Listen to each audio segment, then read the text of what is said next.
Good morning and welcome to Meet a Missioner Monday. I'm your host, Karen Bortvet Estrada, and as always, I am delighted to be with you here this Monday. Today, the interview is especially close to my heart. We say every week that this is our opportunity to check on our brothers and sisters around the world, to check on our neighbors. And today we are traveling to Cambodia, which is where I served as a Maryknoll missioner. I actually served with our guest, Father Charlie Dittmeyer at the Maryknoll Deaf Development Programme. So for me, this really is an opportunity to check on my brothers and sisters. When I left there, the staff gave me a gift. They gave me these earrings, which I'm not sure if you'll be able to see, but they say Krusa, which means family in Khmer, the language of Cambodia. And so the folks that Charlie will be sharing about are my brothers and sisters in Cambodia, and I'm very excited to hear how they're doing in this time. So with that, I would like to welcome our guest, Father Charlie Dittmeyer, who is a priest out of Louisville, Kentucky. Charlie has lived and worked with the deaf community around the world, in the United States, Sri Lanka, India, Hong Kong, and now has been living and serving in Cambodia for close to 20 years. And that is where he joins us from today. So welcome, Charlie. It's actually the night there for him. Oh, we've got Charlie on mute. Can we get Charlie unmuted so we can hear him? He said, well, we can talk in sign language. Do you understand? So Charlie and I will just switch to Cambodian Sign Language. I think we can hear you now, Charlie. Oh, nope, we still don't have you. Bear with us as we sort out our technical difficulties. There he goes. Otherwise, y'all are going to get to learn some sign language here.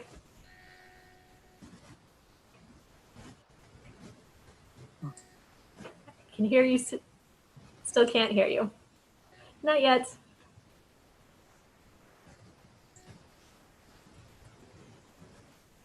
What about now? There, we got you. Thank you, Charlie. Now we can hear you. Okay, good. Good morning to all of you there in the United States. It's 10 o'clock at night here on Monday night here in Cambodia. This is a Cambodian greeting for just about for anything. It's called a Y, and you bow your head and put your hands up. So that's universal here, both for greetings and for departures and things. But it's delightful to be with you all and to be able to talk tonight, and maybe to help you to understand Cambodia a little bit better. It's a crazy place, but it's an interesting place. And very close to my heart. So Charlie, if you could start out by telling us a little bit about maybe one local person who has been really impactful or key in your ministry. Okay, there have been many people that I've run into who have been really good here. The population is different because of the experience they had with the Khmer Rouge. They suffered so much, and it warped society in a lot of ways. But the people are great. And one of the best that I have met is a young man named Kiet Sokli.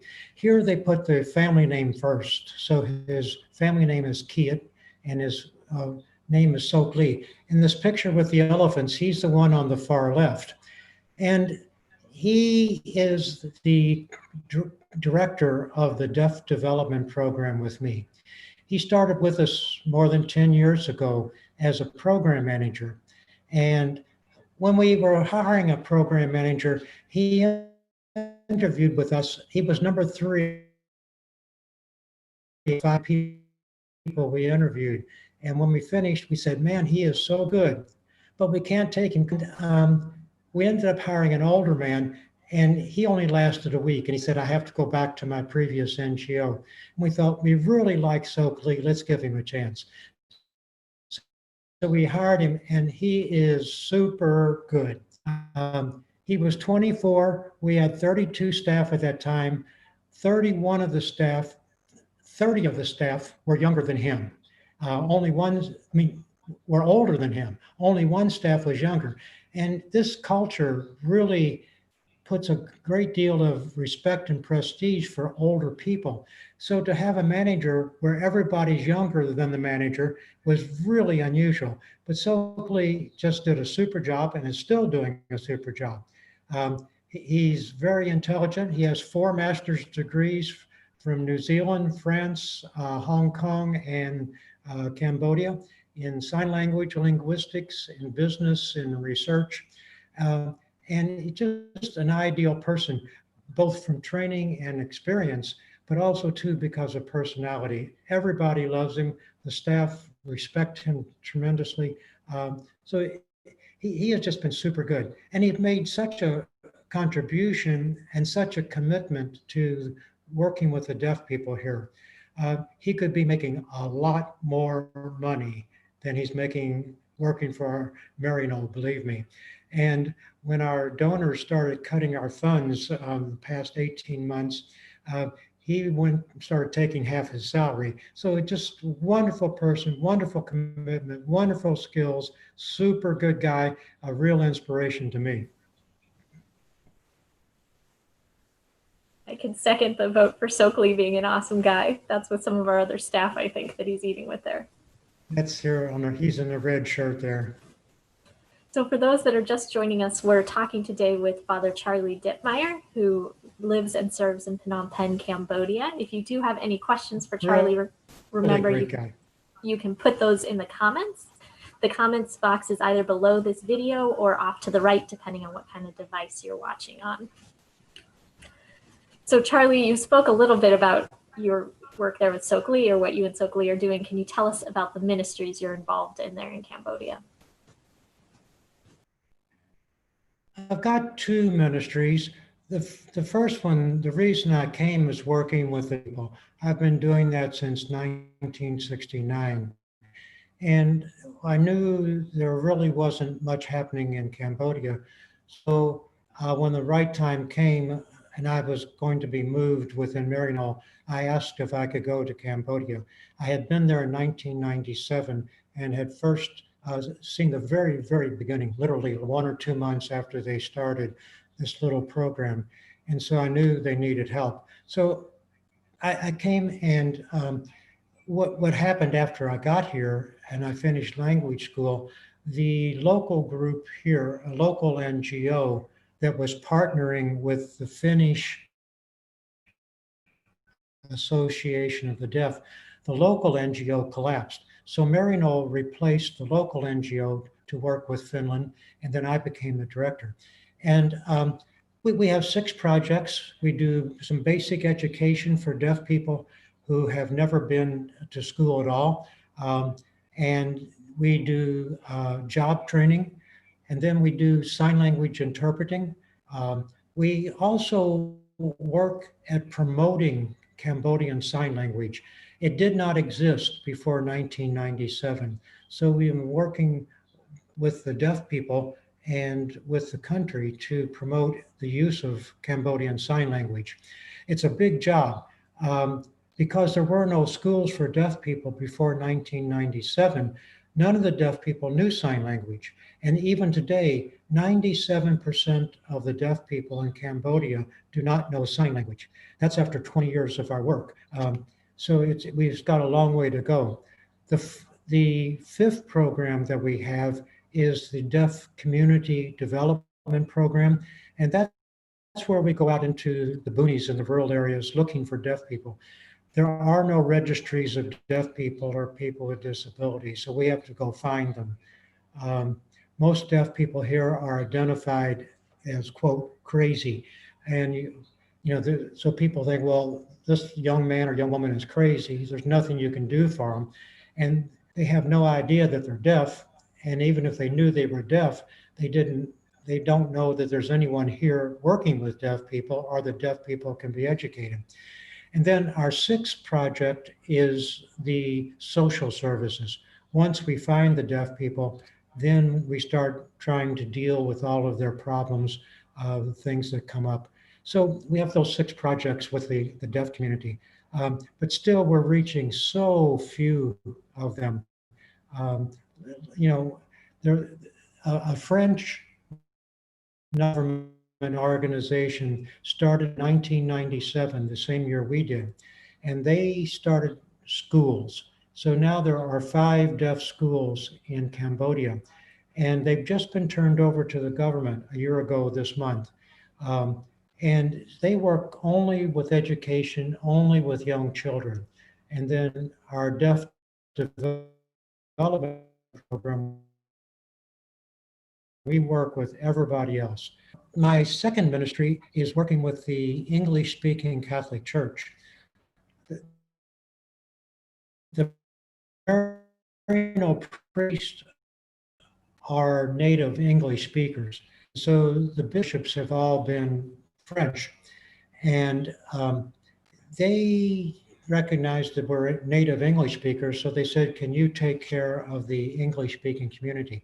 So that has really grown and developed. We are the largest parish in the whole country. It's a real anomaly where the foreigners are the largest parish. We're also the most active. We're also the wealthiest. You can see in this picture right now, that's our smaller parish. We have 2. This is Sunday morning, and then on Saturday night we have a mass. We rent the auditorium of World Vision. Here are 200 people in this hall. On Saturday, 900 people in our parish.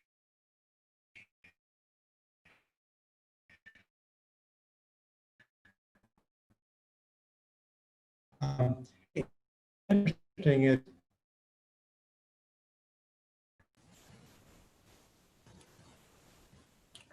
Charlie, I'm having trouble hearing your audio.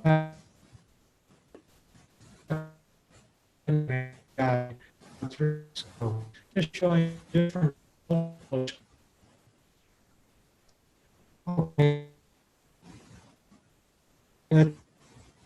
Bear with us, folks, while we work through our technical difficulties.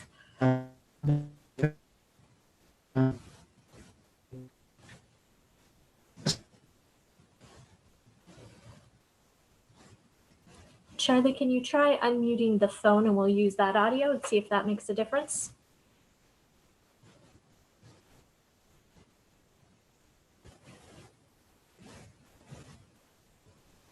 So as you can all see, sometimes Wi-Fi in Cambodia isn't the strongest.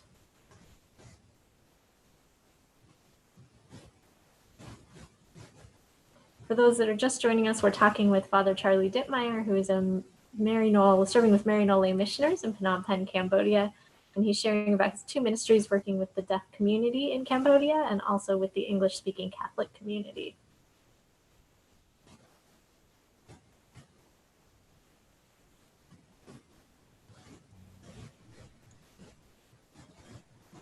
Oh, I think we might have sound.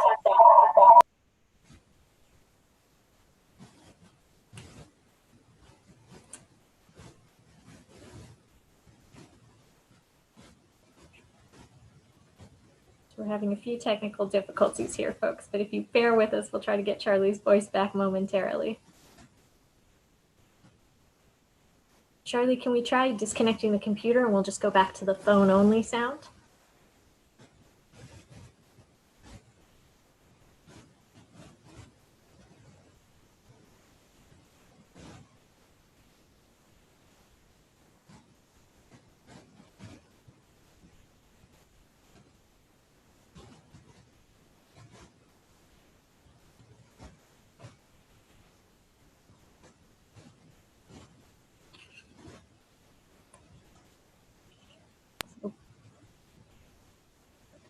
Can you hear me now? We've got you back, Charlie. Thanks.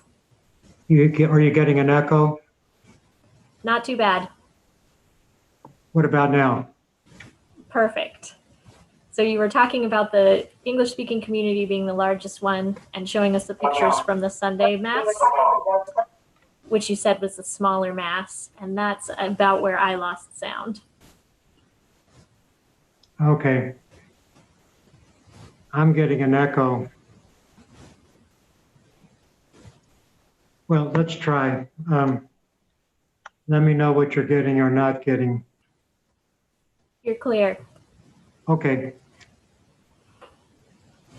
Alrighty, so the English-speaking parish, it's quite an interesting group. I don't know if you saw those pictures. I can't see any pictures now.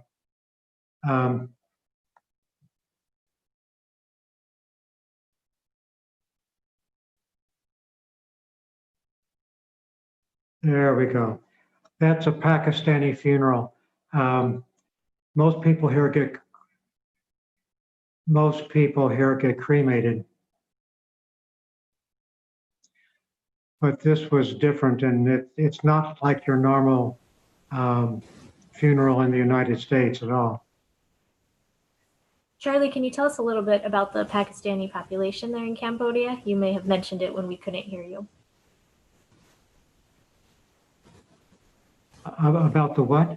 The Pakistani community there? Oh, a lot. We have a relatively large Pakistani community, and they are all religious refugees. They're fleeing religious persecution in Pakistan. It's not like every Christian is under attack in Pakistan, but in certain areas, if you're known as a Christian, it is very, very difficult living. And one woman we have here, her husband was murdered. They're all legitimate refugees fleeing violence and attacking and burnings and stuff like that. And it's really, really difficult because this is the worst place to come. There are no services for refugees here. So when they come here, they're not being persecuted, but there are no services. It's almost impossible for them to get jobs. They don't know the Khmer language. They don't know the culture. And they need more money to live than a local person does. So even if they have the skills, and some of them are very highly skilled, the locals will not hire them because they can hire a Cambodian person at 1/4 of cost. So it's really, really difficult living situation for the refugees here. Many of them come to the church seeking help. I just got a text message a while ago from a man. He's here with 4 children and his wife, and he said, I can't pay the rent this month. And he's asking the church to pay the rent and money for food. The rent is $280 for a month. Food is $150 a month for 6 people. So it gives you an idea of the cost of living here. And that's living, they're not living high at all, but they can squeeze by on, $350, $400, something like that. But it's difficult. So Charlie, you work with a lot of different populations there in Cambodia, with the Pakistani community, with the deaf community. Karen, I'm not getting any sound from you. Oh, this is so crazy. Can you hear me now? I can hear you. Can you hear me? Now I can hear you, yes. Okay. Perfect. Let's try this. Oh. So this is mission, folks. Of Cambodia. You got to adapt and roll with it. So Right. I was saying, Charlie, that you work with a lot of different populations. You work with the deaf community, the English-speaking community, the Pakistani community there. How have all of those groups been impacted by COVID-19 and the pandemic? The deaf community, we'll see some pictures there. One of the first, it shows us a picture of this is some of the Africans in our parish community. We're having coffee and donuts. And this is a picture of our staff, and they're all wearing, if you go back to the mask there, go ahead and advance. They're all wearing masks. So the government closed all the schools on March the 15th, so we had to close our education project. And also we sent our staff to work from home. And now they're slowly starting to come back. You notice they're all wearing masks except the interpreter over by the pole. The deaf people have to see her face for all the punctuation and emotion and everything. So it's not good for her to wear a mask, but that's one effect. We don't have all the staff at one time. They're just starting to come back now, and we have part of the staff on any given day. Our education students still are not back. The government has closed the schools until at least January of 2021. We're having a lot of problems that the staff are not working from the office. The education program is closed completely.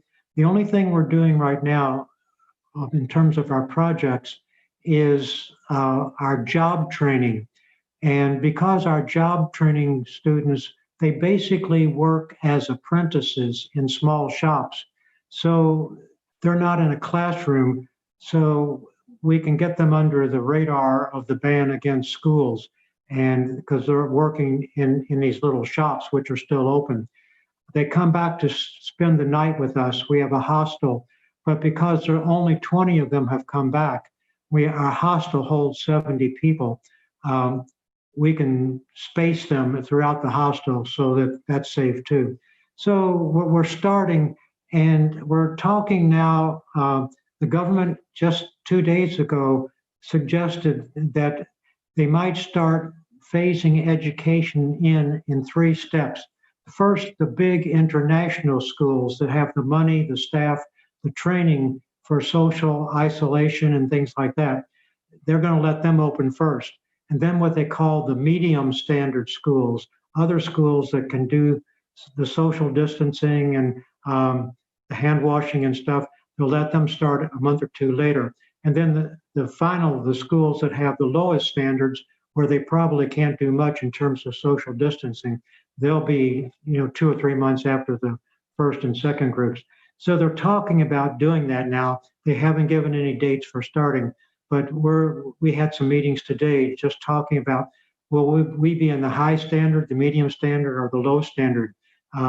And we don't know if the government is going to set the standards or we have to volunteer ourselves or what. So we're getting ready. But seeing all the staff there wearing the mask, that's one thing. Can you go to the next slide?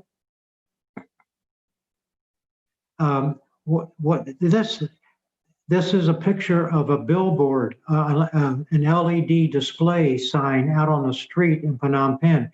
And you notice on the sign of the woman in the red top talking, up in the right-hand corner, there's a sign language interpreter. Because of the pandemic, there are a lot of public service announcements on these huge signs, electronic signs around the city. And one of the things we do, our interpreting program is still working. And so we have a sign language interpreter on those signs throughout the city. So that's been giving great publicity to our program. And people are talking and noticing sign language and recognizing the need for it. Can you go to the next slide? This is a picture of our hostel, and you can see it's basically empty. We can take 70 people. We shoot for like 40 students in education and 30 students in job training. But right now, what's happened is that we're opening up for job training, but we have, I think, 19 job training trainees back with us now in the hostel. The rest of them, their parents will not let them come. Their parents think that these children, they're young people, they're all 16 and above. They think they are safer being in a remote village out in the provinces than they would be in the big city. They're safer in the village from the pandemic. So the parents don't want them to come. The deaf people themselves keep contacting us and begging us, let us come back, because their families don't know sign language.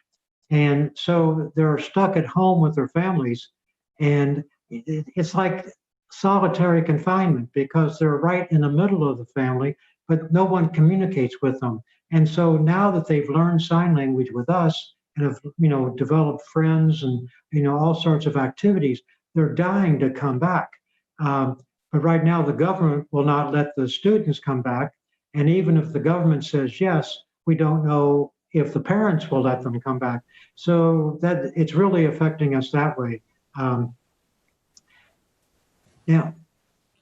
Yeah, I know we've been talking sort of today with Father Charlie about his work specifically with the deaf community in Cambodia. Charlie is a missioner who has been serving there for many years, 20 some years in Cambodia. So remember, if you do have any questions, you can put those in the comments. Charlie, we did have one question come in regarding COVID cases. Susan Nagley said Cambodia has only 141 COVID cases and no deaths. How have you been so successful at controlling the pandemic, or do you have a comment on those numbers? That's a wonderful question. Laos, Vietnam, and Cambodia in total have about 500 cases, no deaths in any of those three countries. And we can't figure out why. I thought we were going to get wiped out because the healthcare system here is really, really bad. They don't have health services throughout the whole country. And where they are, it's not well developed. The personnel, the medical people are not well trained. So it's really difficult. And we really don't know why we haven't had more cases. And almost all the cases that we have been imported. The groups of tourists were the first, like 40 or 50 that we had. And now the last month or so, most of the cases have been people returning from other countries, Cambodian people returning, and they test positive at the airport. So the government right now is doing a good job of testing everybody. We have very, very few people coming into the country. The borders are basically closed. But there are like 3 or 4 flights a week coming in. And all of those people are being tested. One of the things that has discouraged travel is that the government has imposed a rule that anyone coming into the country has to make a $3,000 deposit upon arrival to cover the cost of testing, quarantine. If anyone on the plane is positive, all of them have to be quarantined for 2 weeks. And then if you are positive yourself, you have to be hospitalized. So they make you put up $3,000 in advance just as soon as you get off the plane. But they're really being strict about identifying the new cases. But why we haven't had them, we really don't know. Someday the people who study all these things will be able to give us the answers. But for right now, we don't know. Charlie, Susan also asked, you mentioned the masks and how the interpreters were not wearing masks because their faces need to be able to be seen. Can you talk a little bit about, she referenced there was a documentary on BBC about how people with special needs are faring during the pandemic, and is just wondering how the masks impact communications. Well, for deaf people, they hate them. Our staff wear them when they're in the office, but so much of sign language is on your body and on your face, and all the punctuation, the emotion, all of that is on your face, and so much of it is hidden by a mask. So it really makes communications difficult. You notice in this picture now, I dropped my mask when I was signing. I wasn't speaking, so I wasn't communicating aerosol droplets coming out. But they could see my facial expression and see my mouth moving and things like that. So it has a tremendous impact for deaf people. It was interesting that some college students in the state of Kentucky, where I'm from, they developed a mask with a clear plastic front to it, so that just for deaf people, so the deaf people could see, and they could also be doing lip reading through the mask. So it has a tremendous impact on deaf people. For people with other disabilities, I really don't know their experience that much. Another question has come in from Rich Lassard, who is a Maryknoll affiliate and also visited us in Cambodia while I was there. And he is wondering, what is the staff makeup between Cambodians and those from outside Cambodia? And does it make a difference at all for your students? Well, our staff, up until just about a year ago, we had 86 staff. And then there were some really severe budget cuts from Australia and from Finland. And Now we're down to 40 staff. We had to completely close one of our 3 centers. But even when we had 86 staff, only 3 of them were foreigners. Two of us are Maryknoll missioners. Well, actually, right now, there's 3 of us again, and all 3 of us are Maryknoll missioners. Russ Brine is a Maryknoll missioner who used to be in Kenya. He's with us now as our finance manager. And a brand new Maryknoll missioner named Julie Lawler has just arrived. She spent 11 years teaching deaf people at the School for the Deaf in Texas. And she's joining our deaf program. But we are the only 3 foreigners on the staff. And that's by design. We don't want a lot of foreigners. We want it to be a local program for local people to learn the skills, to take responsibility, and to be able to take it over and to run it and make it sustainable. So right now, out of 40 staff, we have three who are foreigners. For those who are just joining us, we're talking to Father Charlie Dittmeyer, who serves with the Maryknoll Missioners in Cambodia. Remember, if you do have any questions, there's still a couple more minutes. You can get those, just drop them in the comments, either on YouTube and Facebook, and we will get those questions answered by Charlie. Before we started, Charlie, and you were showing that picture of Mali, the interpreter, on the billboard sign, I said, that's amazing. That wouldn't have happened 5 or 6 years ago. And I know you've been in Cambodia for a long time. Can you speak about a couple of the sort of shifts that you've seen happen relative to the deaf community in Cambodia and your time there? Well, one of the things is that the schools have developed. When I first came, there were no schools for the deaf in Cambodia. There never had been. So the people who are adults today, none of them, deaf adults, none of them have been to school. We have about now 50 or 60 young deaf people who have finished high school. That's out of a population of probably 51,000 deaf people and 500,000 hard of hearing in Cambodia. So we've got like 50 young deaf people who have finished high school, and the other 49,000 have never been to school a day in their life.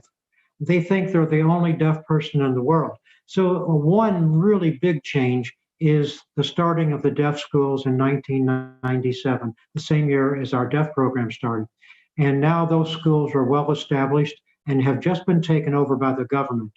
That frightens us a little bit because the government is not strong in administration. We don't know if they have the skills, the resources, the energy to really operate these deaf schools well. But that's one big advance. One of the other advances I've mentioned is now the sort of acceptance and understanding of the need for sign language. We at the Deaf Development Program have trained all the interpreters in Cambodia. And so we're getting more and more requests from UN agencies, from non-government organizations, from different groups to provide sign language interpreters. A lot of them, the groups who are asking for interpreters, sometimes they work out in the provinces and they meet maybe they're drilling water wells in a remote province and they run across a young deaf person in the province there. And so they contact us and they say, can you send an interpreter to work with this young deaf woman? And we say, well, we can send an interpreter, but she doesn't know sign language. So 97% of the deaf people in Cambodia don't know sign language. So even though we have interpreters, the interpreters are useless for them because they don't know the sign language that the interpreter knows. But our interpreters are also good at just gestures and nonverbal communication and acting out things, so we can make a difference. But the promotion of sign language has been another big step forward.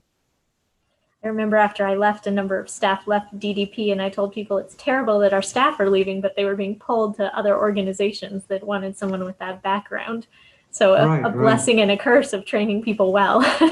Right. We actually have another question that has come in from Jose Tony Martinez, who is wondering, can acting theater concepts help or add to teaching language communication skills to the deaf community because of an emphasis on nonverbal communication? Oh, it certainly could.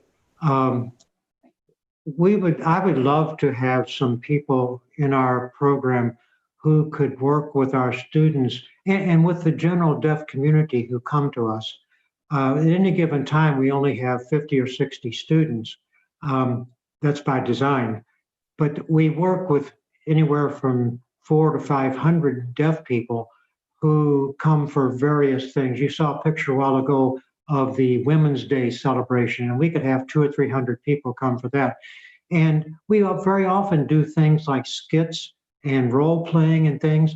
And I'm very much interested in developing a series of instructional videos to help teach morality, to teach decision making, to teach all sorts of things. And I would love to have some trained drama people familiar with theater, with dramatic arts, who could help us to stage these things. And it helps in the development of language, of the sign language. And then we video these, and then they can be used with our students for years to come. Things like, see, our people have never been to school, and they come to us, the average student comes to us about 20 or 21 years of age. They have never spoken to a human being in their life before they come to us. Their families do not know sign language. Their families think they're crazy. And so they come to us with no language, and we're trying to cram everything in 2 years of education. But again, all the things that our mothers and fathers taught us about moral values and decision making and what's important and not important, they don't get that growing up in their families. And so what we need to be able to do is to use things like role playing and to show, maybe you show two people fighting and you say, or two people arguing, and well, how do you solve an argument? Well, you can go out and punch them, that solves it. Or you could sit down and talk, or you could invite a friend to ask their opinion. But if we had some drama, we could act out each of those scenarios and teach them to act it out.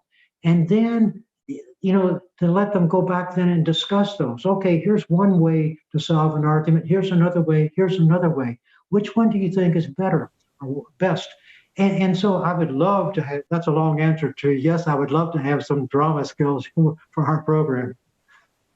Making me think we talked to Flavio in Brazil a few weeks ago with Theater of the Oppressed, and we need to just bring all these ministries together. There was one other question when you were speaking about the staff. Someone asked, what is the breakdown of deaf and hearing staff at DDP? Unfortunately, like when we had, well, right now, let's see. Well, I know the numbers before. We had 86 staff, and 19 of them were deaf. Now, out of 86 staff, we would have 82 deaf people. But see, the problem is Finland and Australia, they want written reports. We need staff who can write reports for us.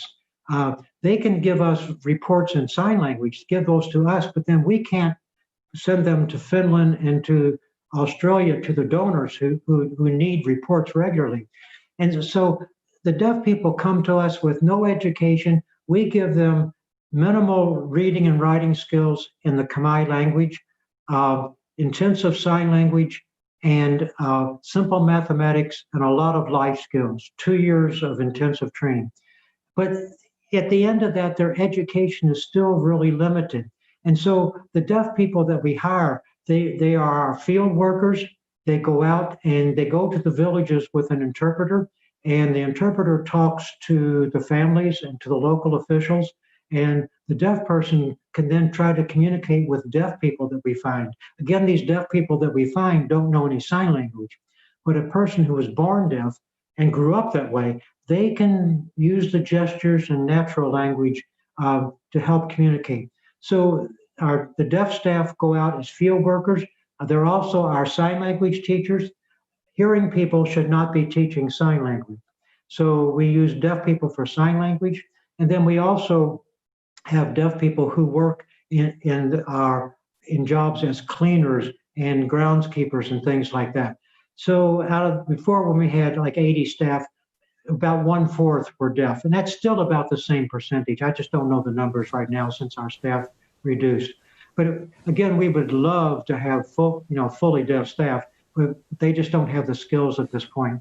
Maybe the ones who are graduating from high school, as we can start hiring them, they have more language, more reading and writing and things, then we can put more on our staff. One of the things that I definitely appreciated working at DDP was just the education I got from our deaf staff. And I'll always remember it was one of our cleaners was sort of my first sign language teacher, because when I started, there were none of the teachers in the building. They were all at a conference. And so she would come and she would put up with my terrible charades as I tried to figure out Cambodian Sign Language and learn and communicate. So they definitely influenced me. Charlie, there's a question that has come in that I'm hoping will make sense to you from Thomas Rowan, who said, Pewee Valley let you go. I tell people I'm from Louisville, Kentucky, but I grew up it was a semi-rural, well, now it's a suburb.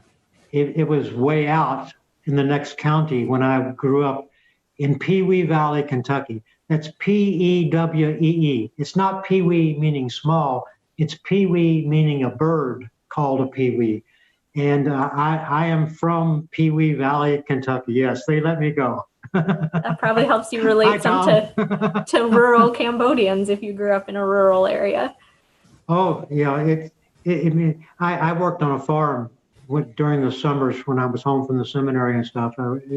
It was, now it's a bedroom community for Louisville, but in those days it was farms. Great. Well, Charlie, thank you. As we say in Cambodian Sign Language, thank you very much for being with us today. And thank you for working through all of our tech challenges so that we could get your message out to folks.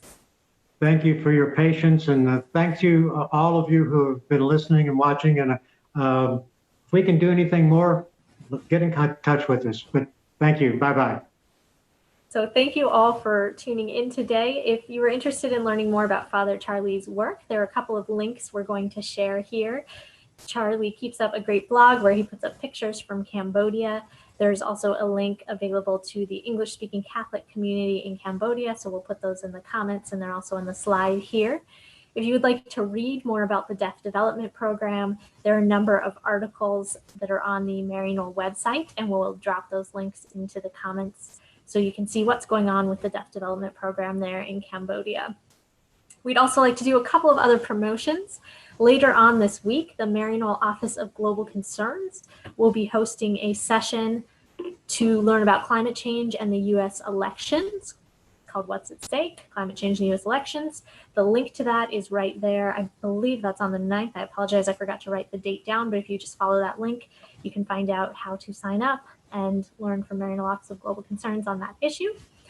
And then also, if as you're tuning into these Meet a Missioner Mondays, you are sort of feeling a rumbling, you're feeling a call to maybe get more involved in global mission in some way, we would like to invite you to a retreat that we're running called Discerning with a Global Heart. It will be a virtual retreat taking place from July 24th to July 26th.